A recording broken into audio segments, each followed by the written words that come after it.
ओं श्री परमात्मने नमः। श्रीमद्भगवद्गीता अथ प्रथमोध्यायः। अर्जुन विषाद जोग। धृतराष्ट्र पचारिले, हे संजय, धर्मभूमि कुरुक्षेत्र रे युद्ध करने इच्छा एकत्रित होइथिबा मोर और पांडुंकर पुत्र माने कौन कले? संजय कहिले, युद्धारंभ समय राजा दुर्योधन व्यूह रचना युक्त पांडव सेना को देखि द्रोणाचार्य पाखक जाई कहिले, हे आचार्य, आपणक बुद्धिमान शिष्य द्रुपद पुत्र दृष्टद्युम्न द्वारा व्यूहकार सज्जित पांडुपुत्र मानकर एही विराट सेना को देखंतु। एही सेनारे महामहा धनुर्धारी तथा युद्धरे भीम और अर्जुन समान सुरवीर सात्यकी, विराट तथा महारथी राजा द्रुपद, दृष्टकेतु और चेकितान तथा बलवान काशीराज, पुरुजित, कुंतीभोज और मनुष्य मानक मध्यरे श्रेष्ठ शैव्य पराक्रमी युधामन्यु तथा बलवान उत्तम मौजा, सुभद्रापुत्र अभिमन्यु एवं द्रौपदी 5 पुत्र अछंती। एमाने समस्ते महारथी। हे ब्राह्मण श्रेष्ठ, आम पक्षरे भी जो प्रधान योद्धा माने अछंती सेमानंकु आपण जानि नियंतु। आपणको जानिबा निमंते मो सेनार जो सेनापति माने अछंती सेमानंको नाम कहूछि। आपण पितामह भीष्म, कर्ण एवं संग्राम विजयी कृपाचार्य तथा सेहीपरि अश्वत्थामा, विकर्ण और सोमदत्तଙ୍କ पुत्र भूरिश्रवा एवं एमानଙ୍କ छड़ा मो पाई जीवनर आशा त्याग करि देइथिबा आहुरी बहु सुरवीर मध्य नाना प्रकार अस्त्र शस्त्र रे सज्जित होई उपस्थित अछंती। से समस्ते युद्धरे निपुण। भीष्मଙ୍କ द्वारा रक्षित आंभमानଙ୍କର सेना अपरिमित अर्थात सबु दृष्टि अजेय एवं भीमଙ୍କ द्वारा रक्षित एमानଙ୍କର एही सेना परिमित। एहाकु जय करिबा अति सहज। तेणु सकल व्यूहद्वार रे निज निज स्थान रे रही आपण माने समस्ते निश्चित भाव रे भीष्म पितामहଙ୍କୁ ही सकल दिगरु रक्षा करंतु। कुरु वृद्ध महाप्रतापी पितामह भीष्म दुर्योधन हृदय रे हर्ष उत्पन्न कराई उच्च स्वर रे सिंहनाद परी गर्जन करी शंख बजाइले। तापरे बहु शंख, भेरी, नागरा, मर्दल और रणसिंहा आदि वाद्य एका सांगे बाजी उठिला। से सबुर शब्द अति भयंकर हैला। ताहापरे धड़ा घोड़ा जोचा जाइथिबा उत्तम रथरे बसी श्रीकृष्ण परमात्मा और अर्जुन मध्य निज निजर दिव्य शंख बजाइले। श्रीकृष्ण परमात्मा पांचजन्य नामक, अर्जुन देवदत्त नामक एवं भयानक कर्म साधनकारी भीमसेन पौंड्र नामक महाशंख बजाइले। कुंतीपुत्र राजा युधिष्ठिर अनंत विजय नामक एवं नकुल और सहदेव यथाक्रमे सुघोष और मणिपुष्पक नामक शंख बजाइले। श्रेष्ठ धनुर्धारी काशीराज, महारथी शिखंडी, धृष्टद्युम्न, विराट राजा अजय सात्यकी, राजा द्रुपद, द्रौपदी 5 पुत्र, सुभद्रा पुत्र महाबाहु अभिमन्यु, हे राजन, ए समस्ते सकल दिगरु पृथक पृथक शंख बजाइले एवं सेही भयंकर शब्द आकाश और पृथ्वी को प्रतिध्वनित करी दुर्योधन आदि कौरव मानकर हृदय विदीर्ण करिदेला। हे राजन, एहा परे व्यूह रचना पूर्वक युद्ध करने को प्रस्तुत हो रही धृतराष्ट्र संबंधी मानू देखि शस्त्र प्रयोग करने को जाउथिबा समय कपिध्वज अर्जुन निज धनु उठाई ऋषिकेश श्रीकृष्ण महाराज को कहिले, हे अच्युत, मो रथ को नहीं 2 सेना मध्य ठिया करांतु।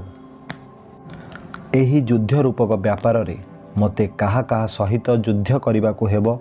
युद्ध क्षेत्र रे ठिया होइथिबा सेही युद्धाभिलाषी विपक्षी योद्धा मानंकु मु देखे, से पर्यंत रथ ठिया करांतु। दुर्बुद्धि दुर्योधनर युद्धरे हिताकांक्षी होई जो राजा माने एही सेनारे आसीचंती सेही योद्धा मानंकु मु टिकिए भल भावरे देखिबी। संजय कहिले, हे धृतराष्ट्र, अर्जुन एपरि कहिबारु महाराज श्रीकृष्ण चंद्र उत्तम रथटी नहीं 2 सेना मध्यरे एवं भीष्म और द्रोणाचार्य सम्मुखरे तथा समस्त राजा सम्मुखरे ठिया कराइदेले और कहिले, हे पार्थ, युद्ध पाई एकत्रित होइथिबा एही कौरव मानंकु देख।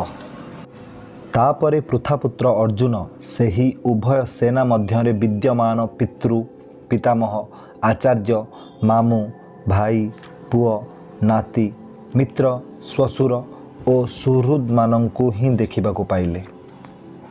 ସେହି ଉପସ୍ଥିତ ସମସ୍ତ ବନ୍ଧୁଙ୍କୁ ଦେଖି କୁନ୍ତୀପୁତ୍ର ଅର୍ଜୁନ ଅତ୍ୟନ୍ତ କରୁଣା ପରବଶ ହୋଇଗଲେ ଏବଂ ବିଷାଦଗ୍ରସ୍ତ ହୋଇ କହିଲେ, ଅର୍ଜୁନ କହିଲେ, ହେ କୃଷ୍ଣ, ଯୁଦ୍ଧକ୍ଷେତ୍ରରେ ଦୃଢ଼ ଭାବରେ ଦଣ୍ଡାୟମାନ ହୋଇଥିବା ଏହି ଯୁଦ୍ଧାଭିଳାଷୀ ସ୍ୱଜନ ସମୁଦାୟଙ୍କୁ ଦେଖି ମୋର ଅଙ୍ଗ ଶିଥିଳ ହୋଇଯାଉଛି, ମୁଖ ଶୁଖି ଯାଉଛି ଓ ଦେହରେ କମ୍ପ ତଥା ରୋମାଞ୍ଚ ଜାତ ହେଉଛି।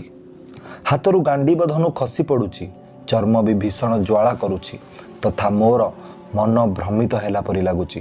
ତେଣୁ ମୁଁ ଠିଆ ହୋଇ ରହିବାକୁ ବି ସମର୍ଥ ହୋଇପାରୁନାହିଁ। ହେ କେଶବ, ମୁଁ ଲକ୍ଷଣ ସବୁ ବିପରୀତ ହିଁ ଦେଖୁଛି। ଯୁଦ୍ଧରେ ସ୍ୱଜନ ସମୁଦାୟଙ୍କୁ ମାରିବାରେ କୌଣସି କଲ୍ୟାଣ ବି ଦେଖିପାରୁନାହିଁ। ହେ କୃଷ୍ଣ, ମୁଁ ତ ବିଜୟ ଚାହୁଁନାହିଁ କି ରାଜ୍ୟ ତଥା ସୁଖ ମଧ୍ୟ ଚାହୁଁନାହିଁ। ହେ ଗୋବିନ୍ଦ, ଆମର ଏପରି ରାଜ୍ୟରେ କି ପ୍ରୟୋଜନ ଅଥବା ଏପରି ଭୋଗରେ ଓ ଜୀବନରେ ବି କି ଲାଭ ଅଛି? ଆମେ ଯେଉଁମାନଙ୍କ ପାଇଁ ରାଜ୍ୟ ଭୋଗ ଓ ସୁଖାଦି ଅଭିଳାଷ କରିଛୁ, ସେମାନେ ହିଁ ଏହି ସବୁ ଧନ ଓ ଜୀବନର ଆଶା ପରିତ୍ୟାଗ କରି ଯୁଦ୍ଧ କରିବାକୁ ଠିଆ ହୋଇଛନ୍ତି। ଗୁରୁମାନେ, ପିତୃସ୍ଥାନୀୟମାନେ, ପୁତ୍ରସ୍ଥାନୀୟମାନେ ଏବଂ ସେହିପରି ପିତାମହମାନେ, ମାମୁଁମାନେ, ଶ୍ୱଶୁରମାନେ, ନାତିମାନେ, ଶାଳକମାନେ ତଥା ଅନ୍ୟ ସମ୍ବନ୍ଧୀୟମାନେ ବି ଅଛନ୍ତି। ହେ ମଧୁସୂଦନ, ଏମାନେ ମୋତେ ମାରିଦେଲେ ବି ମୁଁ ଏମାନଙ୍କୁ ମାରିବାକୁ ଚାହେଁ ନାହିଁ। ପୃଥିବୀ ଲାଭ କରିବା କଥା କିଏ ପଚାରେ? 3 ଲୋକର ରାଜ୍ୟାଧିକାର ମିଳିବାର ଥିଲେ ମଧ୍ୟ ମୁଁ ଏମାନଙ୍କୁ ମାରିବାକୁ ଚାହେଁ ନାହିଁ। ହେ ଜନାର୍ଦ୍ଦନ, ଧୃତରାଷ୍ଟ୍ରଙ୍କ ପୁତ୍ରମାନଙ୍କୁ ମାରିଦେଲେ ଆମକୁ କି ସୁଖ ମିଳିବ? ଏହି ଆତତାୟୀମାନଙ୍କୁ ମାରିଲେ ତ ଆମକୁ ପାପ ହିଁ ଲାଗିବ।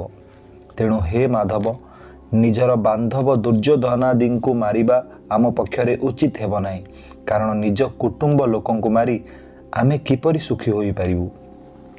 ଯଦ୍ୟପି ଲୋଭବଶତଃ ଭ୍ରଷ୍ଟଚିତ୍ତ ହୋଇଥିବା ଏହି ଲୋକେ କୁଳକ୍ଷୟଜନିତ ଦୋଷ ଓ ମିତ୍ରଦ୍ରୋହର ପାପ ଜାଣିପାରୁନାହାନ୍ତି, ତଥାପି ହେ ଜନାର୍ଦ୍ଦନ, କୁଳନାଶ ହେତୁ ଉତ୍ପନ୍ନ ଦୋଷକୁ ଜାଣିପାରୁଥିବା ଆମ୍ଭେମାନେ ଏପରି ପାପରୁ ଦୂରେଇ ଯିବାକୁ ବିଚାର ନ କରିବୁ କାହିଁକି? କୁଳନାଶ ହେଲେ ସନାତନ କୁଳଧର୍ମ ନଷ୍ଟ ହୋଇଯାଏ। ଧର୍ମ ନାଶ ହୋଇଗଲେ ସମୁଦାୟ କୂଳରେ ପାପ ମଧ୍ୟ ବିଶେଷ ଭାବରେ ବ୍ୟାପିଯାଏ। ହେ କୃଷ୍ଣ, ପାପ ଅଧିକ ବଢ଼ିଗଲେ କୂଳ ସ୍ତ୍ରୀମାନେ ଅତ୍ୟନ୍ତ ଦୂଷିତା ହୋଇଯାଆନ୍ତି। କେବଳ ସେତିକି ନୁହେଁ, ହେ ବାର୍ଷ୍ଣେୟ, ସ୍ତ୍ରୀମାନେ ଦୂଷିତା ହୋଇଗଲେ ବର୍ଣ୍ଣ ସଂକର ଉତ୍ପନ୍ନ ହୁଅନ୍ତି। ବର୍ଣ୍ଣ ସଂକର କୂଳ ନାଶକାରୀମାନଙ୍କୁ ତଥା କୂଳକୁ ନରକକୁ ନେଇଯିବା ଲାଗି ହିଁ ଜନ୍ମ ହୋଇଥାଏ।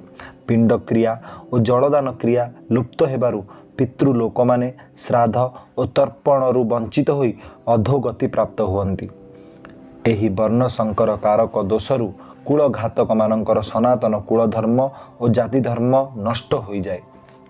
ହେ ଜନାର୍ଦ୍ଦନ, ଯେଉଁମାନଙ୍କର କୂଳଧର୍ମ ନଷ୍ଟ ହୋଇଯାଏ ସେମାନଙ୍କର ଅନିଶ୍ଚିତ କାଳ ପର୍ଯ୍ୟନ୍ତ ନରକବାସ ହୁଏ ବୋଲି ଆମେ ଶୁଣି ଆସିଛୁ। ହାୟ, କି ଦୁଃଖର କଥା! ଆମ୍ଭେମାନେ ବୁଦ୍ଧିମାନ ହୋଇ ମଧ୍ୟ ମହାପାପ କରିବାକୁ ପ୍ରସ୍ତୁତ ହୋଇଯାଇଛୁ। ରାଜ୍ୟ ଓ ସୁଖ ପ୍ରାପ୍ତି ଲୋଭରେ ଆମେ ନିଜର ଆତ୍ମୀୟ ସ୍ୱଜନମାନଙ୍କୁ ମାରିଦେବା ପାଇଁ ଉଦ୍ୟତ ହୋଇଯାଇଛୁ। ଯଦି ମୋ ପରି ନିଶସ୍ତ୍ର ଓ ପ୍ରତିକାର ରହିତ ଲୋକକୁ ଧୃତରାଷ୍ଟ୍ରଙ୍କ ଶସ୍ତ୍ରଧାରୀ ପୁତ୍ରମାନେ ଯୁଦ୍ଧରେ ମାରିଦିଅନ୍ତି, ତେବେ ବି ତାହା ମୋ ପକ୍ଷରେ ଅଧିକ ମଙ୍ଗଳକର ହେବ। ସଞ୍ଜୟ କହିଲେ, ରଣଭୂମିରେ ଶୋକରେ ଉଦ୍ବିଗ୍ନ ମନା ଅର୍ଜୁନ ଏପରି କହି ବାଣ ସହିତ ଧନୁ ତ୍ୟାଗ କରିଦେଇ ରଥର ପଛପଟେ ବସି ପଡ଼ିଲେ। ଓಂ ତତ୍ସଦିତି ଶ୍ରୀମଦ୍ଭଗବଦ୍ଗୀତାସୁ ବ୍ରହ୍ମ ବିଦ୍ୟାୟାଂ ଯୋଗଶାସ୍ତ୍ରେ ଶ୍ରୀକୃଷ୍ଣାର୍ଜୁନ ସମ୍ବାଦେ ଅର୍ଜୁନ ବିଷାଦ ଯୋଗୋ ନାମ ପ୍ରଥମୋଧ୍ୟାୟଃ।